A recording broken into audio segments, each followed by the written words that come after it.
Hi hello friends, welcome back to Media Talks. நான் உங்கள் மௌனிகா. ரொம்ப ரொம்ப ரொம்ப ரொம்ப சாரிங்க. ஸோ ஆக்சுவலாக வந்து இது ஓல்டு பிடிஎஸ். எனக்கு வந்து அவங்க எல்லோரும் கமெண்ட் சொன்னதுக்கப்புறம் தான் தெரியுது. சாரி சாரி சாரி, எவ்வளோ சாரி சொன்னாலும் பத்தாது. பிகாஸ் நான் வந்து பார்த்தீங்கன்னா இன்றைக்கி அவங்க ஷேர் பண்ணதும் புதுசு போல் இன்றைக்கி ஷூட்டிங் போயிட்டு இருக்கல, எந்த மந்த்துக்கான ஷூட்டிங், அதனால தான் ஷேர் பண்ணியிருக்காங்க அப்படின்னு எனக்கு வந்து ஒரு தாட் வந்துடுச்சு. ஆக்சுவலாக அது எதுவுமே நான் யோசிக்கவே இல்லை. டக்குனு அதை பார்த்ததுமே வந்து பார்த்தீங்கன்னா காவேரி தனியாக இருக்கா அப்படிங்கும்போது ஓகே எது நடக்க போகுது போல் அப்படின்னு எனக்குள்ள ஒரு ஹாப்பினஸில் நான் பாட்டுக்கு ஷேர் பண்ணிட்டேன். சாரி சாரி, எல்லா சரி சொன்னாலும் பத்தாது.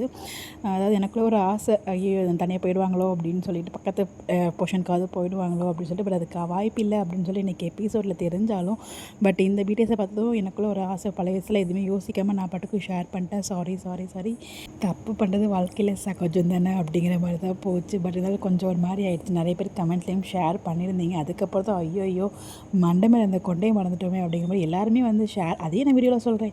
ஃபேன்ஸ் பேஜ்லலாம் யாருமே ஷேர் பண்ணவே இல்லை, என்னென்னு தெரியலையே அப்படிங்கிறதே நான் சொல்கிறேன். பட் ஆனால் பார்த்தீங்கன்னா ஃபேன்ஸ் பேஜ்லேயே ஷேர் பண்ணல அப்படிங்கிறப்ப அது ஓல்டு வீடியோங்கிறது எல்லாம் அந்த டைமில் யோசிக்க முடியல. அப்டேட்டை பார்த்ததுமே வந்து அது இன்றைக்கின்னு பார்த்ததுமே உடனே ஷேர் பண்ணிட்டேன். எப்போ வந்ததால் எதுவுமே நோட்டீஸே பண்ணல. Sorry for that. 1 செகண்ட் தப்பு பண்ணிவிட்டேன், மன்னிச்சிடுங்கோ. ஸோ கிளாரிஃபிகேஷன் வீடியோ தான். Sorry sorry, 1 second.